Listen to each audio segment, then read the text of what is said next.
Le presento a Mariela, de México. También va para el pueblo, a la romería. Mucho gusto, encantada. ¿Va a coger a Nacional? ¿Qué pasa? ¿No os gusta el paisaje? ¿Qué pasa? ¡Cuidado! ¡Hostia! Hostia, dime por favor que no le he matado. 1, 2, 3.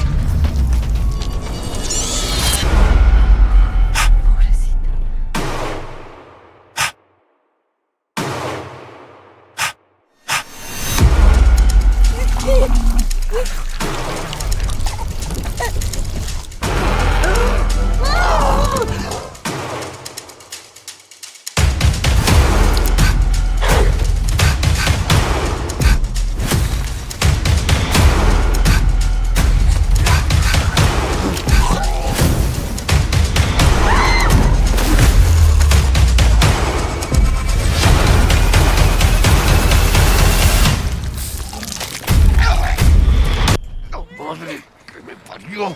¡Ahora! ¡Arriba! Deberías de dejar de fumar y apuntarte al gimnasio. No, si apuntado estoy. Lo que me falta es ir.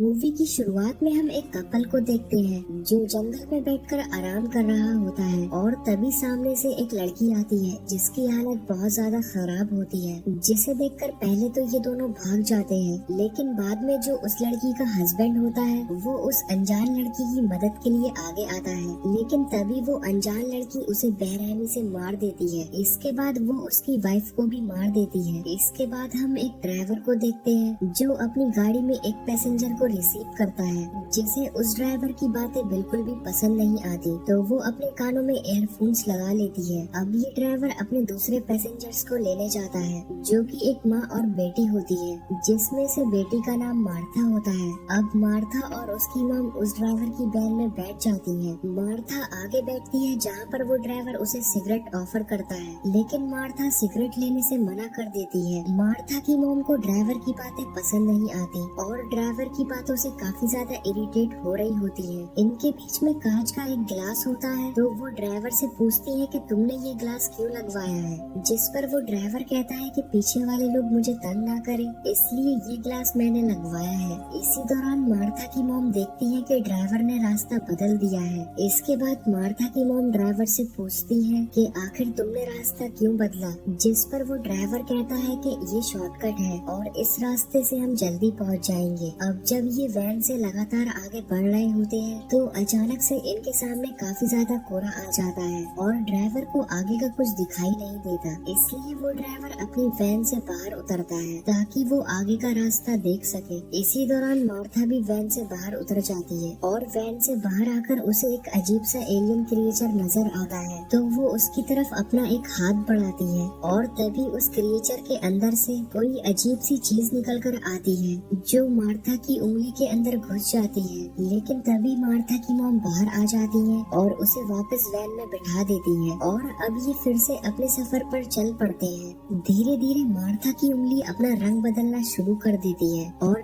पड़ने लगती है और साथ में उसकी आंखों का रंग भी बदल जाता है। मार्था की मॉम मार्था को आवाज देती है, लेकिन मार्था उन्हें कोई भी जवाब नहीं देती और ड्राइवर जिसे कोहरे की वजह से आगे का कुछ दिख नहीं रहा होता, जिसकी वजह से वो एक लड़की का एक्सीडेंट कर देता है। अब वो यहाँ से अपनी वैन लेकर जा रहा होता है, लेकिन जो पहली पैसेंजर होती है वो ड्राइवर से गाड़ी रोकने को कहती है और ड्राइवर से कहती है कि तुम एक लड़की का एक्सीडेंट करके ऐसे नहीं भाग सकते, हो सकता है कि शायद वो जिंदा हो, तुम्हें वहाँ पर जाकर देखना चाहिए। तभी ड्राइवर अपनी वैन रोक देता है, जिसके बाद ये चारों के चारों उस लड़की के पास जाते हैं और देखते हैं कि वो लड़की अभी भी जिंदा है। ड्राइवर उस लड़की की जान बचाने के लिए हॉस्पिटल में कॉल करता है, लेकिन तभी उसका फोन अपने आप से बहुत ज्यादा गर्म होकर नीचे गिर जाता है, जिसके बाद ये उस लड़की को अपनी वैन में बैठाकर हॉस्पिटल की तरफ चल पड़ते हैं और जो पहली पैसेंजर होती है वो उस लड़की के पास बैठी होती है। तभी हम देखते हैं कि वो लड़की की उठकर उस फर्स्ट पैसेंजर पर हमला कर देती है, जिसके मुंह के अंदर से बहुत अजीब सी चीज निकलती है जो फर्स्ट पैसेंजर के चेहरे पर गिर जाती है और वो फर्स्ट पैसेंजर भी उसी लड़की की तरह बन जाती है।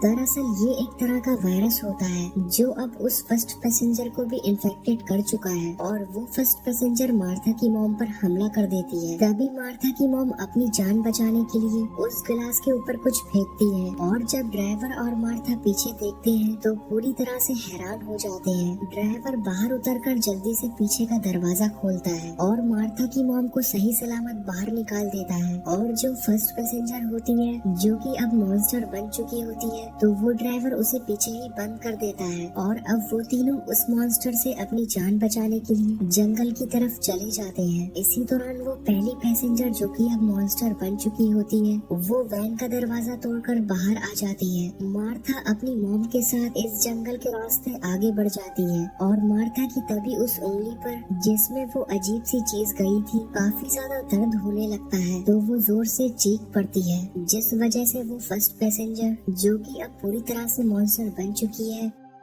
उसे पता चल जाता है कि मार्था और उसकी मॉम ड्राइवर भी उस मॉन्स्टर के रास्ते में होता है, लेकिन वो अपनी जान बचाने के लिए जल्दी से पेड़ पर चढ़ जाता है और अब मार्था की मॉम मार्था से कहती है कि तुम्हें यहाँ से अकेले जाना होगा और मैं उस मॉन्स्टर का सामना करूंगी। हालांकि मार्था वहाँ से नहीं जाना चाहती थी, लेकिन उसे अपनी मॉम की बात माननी पड़ती है और जब मार्था आगे जाती है तो वो उसे ड्राइवर भी मिल जाता है और दोनों के दोनों भागकर जल्दी से वैन में आ जाते हैं और इस जगह को छोड़कर आगे निकल जाते हैं। तभी मार्था को अपनी मॉम के चीखने की आवाज सुनाई देती है, जिससे वो समझ जाती है कि उस मॉन्स्टर ने उसकी मॉम को मार दिया है। अब जब ये लगातार आगे बढ़ रहे होते हैं तभी ड्राइवर मार्था से कहता है कि हमारी वैन का फ्यूल खत्म होने वाला है, लेकिन ये किसी न किसी तरह से गैस स्टेशन तक पहुंच जाते हैं, जहां पर ड्राइवर मार्था से कहता है कि तुम वैन के अंदर ही बैठो और मैं फ्यूल लेकर आता हूँ। और जब मार्था अकेले वैन में बैठी होती है तभी यहाँ पर एक मॉन्स्टर आ जाती है और ये मॉन्स्टर कोई और नहीं बल्कि मार्था की मॉम ही होती है, जो कि अब पूरी तरह से इन्फेक्टेड हो चुकी है,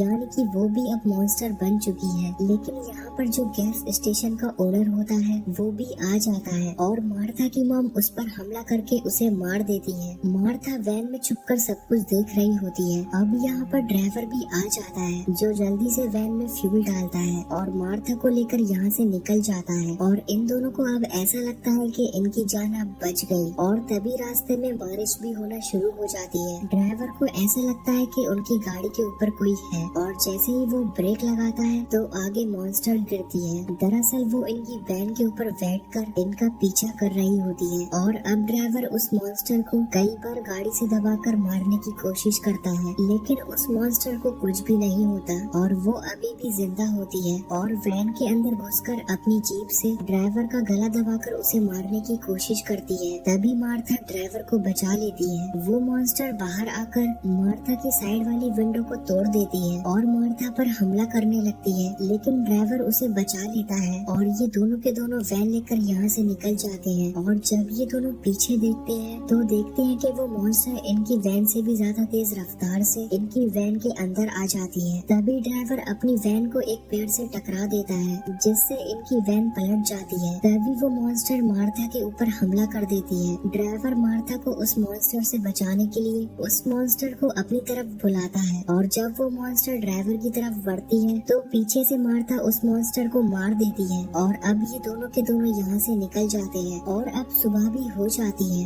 ये दोनों एक बार में जाते हैं जहाँ पर कोई भी नहीं होता है। तभी मार्था उस बार के वॉशरूम में जाती है जहाँ पर उस पर वही चिपचिपा पदार्थ गिरता है जिसकी वजह से फर्स्ट पैसेंजर मॉन्स्टर बनी थी। और अब हम ड्राइवर को देखते हैं जो कि फ्री की वाइन पीने की तैयारी कर रहा होता है और तभी उसके सामने बहुत सारे लोग आ जाते हैं जो कि सबके सब मॉन्स्टर होते हैं और उनके साथ मार्था भी होती है जो अब खुद भी इन्फेक्टेड हो चुकी है। दरअसल जो चीज उस एलियन क्रिएचर के अंदर से मार्था के उंगली के अंदर गई थी उसी ने मार्था को और इन सबको मॉन्स्टर बनाया है। और मूवी की शुरुआत में हमने जिस औरत को देखा था जिसने एक कपल को मारा था वो भी उस एलियन क्रिएचर से इन्फेक्टेड थी, मतलब वो भी एक मॉन्स्टर थी। और इसी के साथ इस मूवी का यही एंड हो जाता है।